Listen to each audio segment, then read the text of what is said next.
देखिए स्टूडेंट्स, अब हम इसके इंटरोगेटिव सेंटेंस की स्टडी करेंगे।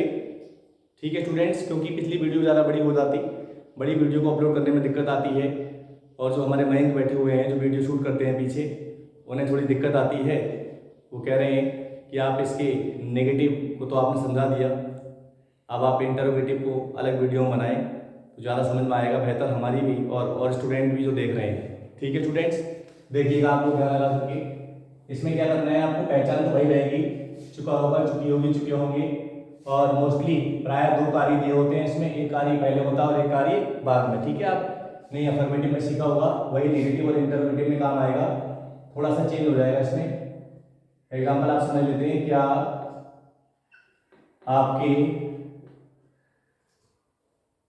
आपके घर जाने से पहले, घर पहुंचने से पहले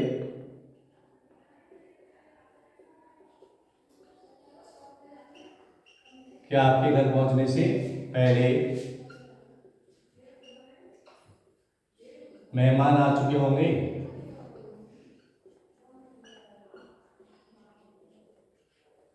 तो स्टूडेंट्स, ये वाला वाक्य यानी पहले बनाएंगे हम, मेहमान आ चुके होंगे, और ये हमने बताया था आपको, ये आपका फर्स्ट कार्य होता है, ये आपका सेकंड कार्य होता है। तो पहले वाले को आप पहले बनाएंगे, और किस में बनाएंगे? फ्यूचर परफेक्ट में। किस बनाएंगे आप इसको? फ्यूचर परफेक्ट में। फ्यूचर परफेक्ट में आप बनाएंगे। ठीक है स्टूडेंट्स, फ्यूचर परफेक्ट में आप क्या करेंगे कि जो सब्जेक्ट होगा आपका आई वी, मतलब मैं और हम, सब्जेक्ट के साथ में आप क्या लगाएंगे? सेल है, क्या लगाएंगे आप? सेल है। बाकी समय क्या लगाएंगे आप? विल है प्लस वर्ब का थर्ड फॉर्म, और जो भी कुछ होगा लास्ट में आप लगा देंगे। लेकिन इंटरोगेटिव के हिसाब से बनेगा तो इसमें सेल जो है ये वाला, ये पहले आ जाएगा स्टूडेंट्स, ध्यान रखना सब्जेक्ट से, और ये वाला सेंटेंस इधर आगे बनाएंगे आप। ठीक है स्टूडेंट्स, और ये वाला आपका सेम बनेगा प्रेजेंट इंडेफिनिट में, जैसे आपका बन रहा था वैसे ही आप इसको बनाएंगे, एज इट इज, जैसे का वैसा, जो आपने पिछली वीडियो में समझा था फ्यूचर परफेक्ट टेंस की अफर्मेटिव और नेगेटिव में। ठीक है स्टूडेंट्स, तो ये आप सेम लिखेंगे। इसमें आप क्या करेंगे? प्रेजेंट इंडेफिनिट टेंस में वही सिंगुलर सब्जेक्ट या फिर सिंगुलर नंबर में आप V1 में एस और ES लगाएंगे, और अगर प्लूरल सब्जेक्ट यानी प्लूरल नंबर भी कह सकते हैं आप इसको, इसमें आप V1 लगाएंगे ओनली। इस चीज को आप ध्यान रखेंगे, इधर आप इसको ध्यान रखेंगे। ठीक है, इसमें सेल और बिल पहले आ जाएगा, सेल या बिल में से कोई एक चीज में पहले आ जाएगी, और बाद में हैव आ जाएगा, सब्जेक्ट बीच में लग जाएगा। अगर अफर्मेटिव होता तो सब्जेक्ट के बाद सेल और बिल दोनों आते। ठीक है, जैसे एग्जांपल आपके पास है, क्या मेहमान आ चुके होंगे। यहाँ पर मेहमान आ चुके होंगे, तो ये बात आपको विशेष ध्यान देना है, ये क्या हम यहाँ मान लेते हैं। अगर यहाँ क्या लिख देंगे राइटर, तो आप WH टाइप समझ बैठेंगे प्रिय विद्यार्थियों, डियर स्टूडेंट्स। लेकिन इस बात को आप बहुत ध्यान समझें, ये कंफ्यूजन की बात है। अगर ये क्या बीच में होता तो ये WH टाइप होता, मेहमान क्यों आ चुके होंगे, कब आ चुके होंगे, क्या खा चुके होंगे, तो ये WH टाइप होता। लेकिन ये तो शुरू में ही है, इधर वाले सेंटेंस के शुरू में ही आपको लग रहा है ये बीच में है, क्योंकि ये सेंटेंस अलग है, ये अलग है, ये जुड़े हुए हैं पहले से। ठीक है, तो आप गलत ना समझ बैठे, इसलिए राइटर जो होते हैं वो यहाँ लगाते हैं, लेखक जो होते हैं वो बुक में भी शुरू में लगाते हैं, लेकिन कुछ लेखक यहाँ पे भी लिख देते हैं। ठीक है, तो ये वाला क्या हमें यही मानना पड़ेगा, भले ही आप लिखे ना लिखे, यहाँ पर जो वाक्य आप पहले बनाएंगे वही इंटरोगेटिव में आप बनाएंगे। ठीक है, तो ये वाला तो अफर्मेटिव में बनेगा, बाद में बनेगा, तो इधर वाला इधर लाके बनाएंगे आप। तो क्या मेहमान के साथ सेल नहीं आएगा, अगर सब्जेक्ट में है वो तो बिल आएगा, और फर्स्ट लेटर हमेशा कैपिटल बनेगा, पहला अक्षर हमेशा बड़ा बनता है, ध्यान रखना। बिल और मेहमान को कहते हैं गेस्ट, GUEST, बहुत सारे हैं तो गेस्ट, बाद में आप लगाएंगे have, bill the guest have, और कम केम, कम थर्ड फॉर्म क्या होती है कम की? सेकेंड केम होती है, थर्ड सेम रहती है वैसी की, जैसे कि वैसे। तो bill the guest have come, क्या मेहमान आ चुके होंगे, आधा भाग बन गया बिफोर, आधा का मतलब इधर वाला बन गया। ठीक है, आधा का मतलब इधर वाला तो पूरा ही, बट वैसे आधा है, पहले की अंग्रेजी आ गई है, अब इधर वाला इधर बनेगा, अफर्मेटिव बनेगा, ध्यान रखना। इंट्रोगेटिव भाई भैया बनेगा जो पहले बनेगा।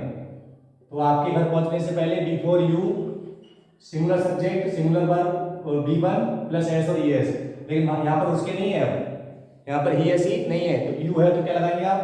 फर्स्ट फॉर्म लगाएंगे वर्ब की, V1 ओनली, V1 मतलब वर्ब की फर्स्ट फॉर्म, शॉर्ट में लिख दिया, आप समझ रहे होंगे।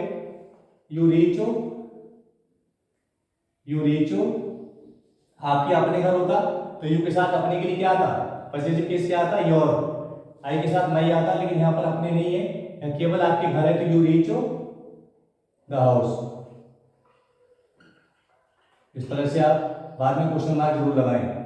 हिंदी में भी क्वेश्चन मार्क है तो इंग्लिश में भी लगेगा, और इसलिए स्टार्टिंग इससे होगी विल या सेल से, सब्जेक्ट को देख करके, सब्जेक्ट के अकॉर्डिंग, यानी सब्जेक्ट के अनुसार। इस तरह से आपने यस नो टाइप सेंटेंस सीखी है। इंटरोगेटिव की यस नो टाइप नहीं है, इनका जवाब है नाम होता है, इसलिए इनको यस नो टाइप कहते हैं, हाना प्रकार के वाक्य कहते हैं। ठीक है स्टूडेंट्स, अब हम बात करते हैं इसके डब्ल्यूएस टाइप की। डब्ल्यूएस टाइप बहुत सरल है, कोई दिक्कत वाली बात है नहीं इसमें। ठीक है स्टूडेंट, ये जो सेल या बिल आप पहले लगा रहे हैं, बाद में हैव लगा रहे हैं, उस सेल या बिल से पहले यानी सबसे पहले आपको कोई क्वेश्चन वर्ड को लगा देना है। क्या लगा देना है? Question word. एग्जांपल समझ लीजिए इसका, जैसे कि उसके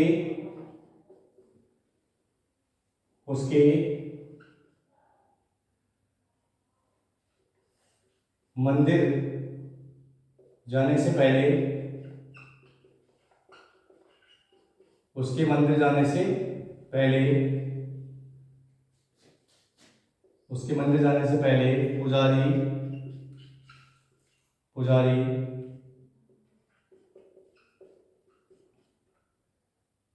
पुजारी ने मंदिर में झाड़ू नहीं लगाई होगी। ये भाषा थोड़ी बदल जाएगी, ध्यान रखना स्टूडेंट्स। चुका होगा, चुकी होगी, चुके होंगे वाली भाषा इस तरह से भी घूम सकती है। आ होगा, ई होगी, ये होंगे, अगर सेंटेंस इंट्रोगेटिव या नेगेटिव की भाषा में है तो। ठीक है, अफर्मेटिव में तो मोस्टली वही आएगी, तो आप ध्यान रखना। या मंदिर में उसके मंदिर जाने से पहले पुजारी मंदिर में झाड़ू क्यों नहीं लगा चुका होगा, ऐसे भी हो सकती है भाषा। या पुजारी ने मंदिर में झाड़ू क्यों नहीं लगाई होगी, आप इसमें नोट कर सकते हैं। आ होगा, कॉमा बड़ी ई होगी, कॉमा या पे की मात्रा ये होंगे।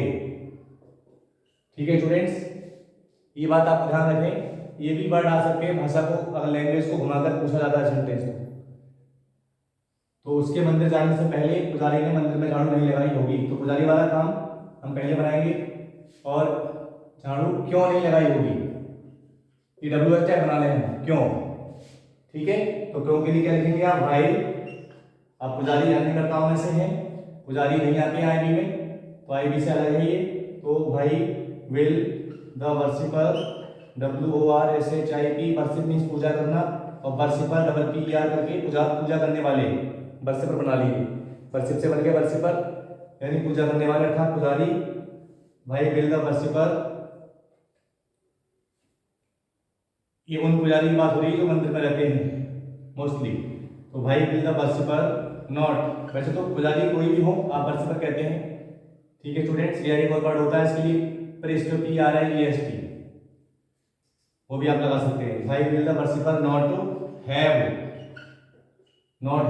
विल पहले आ गया, है बाद में आ गया, नेगेटिव था तो नॉट आ गया, इंटरोगेटिव भी है, नेगेटिव भी है, इंटर और नेगेटिव बोलते हैं इसको शॉर्ट में, इंटर और नेगेटिव का एक मिक्सचर है। ठीक है, तो भाई will the worshipper not have, third form क्या हो जाएगी? स्वीप की स्वेप्ट,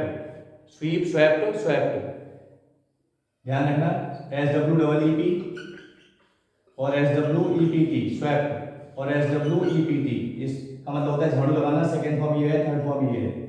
ठीक है, मतलब सबका एक ही जैसा रहेगा, परंतु थोड़ा अर्थ बदल जाएगा सेंटेंस के अनुसार।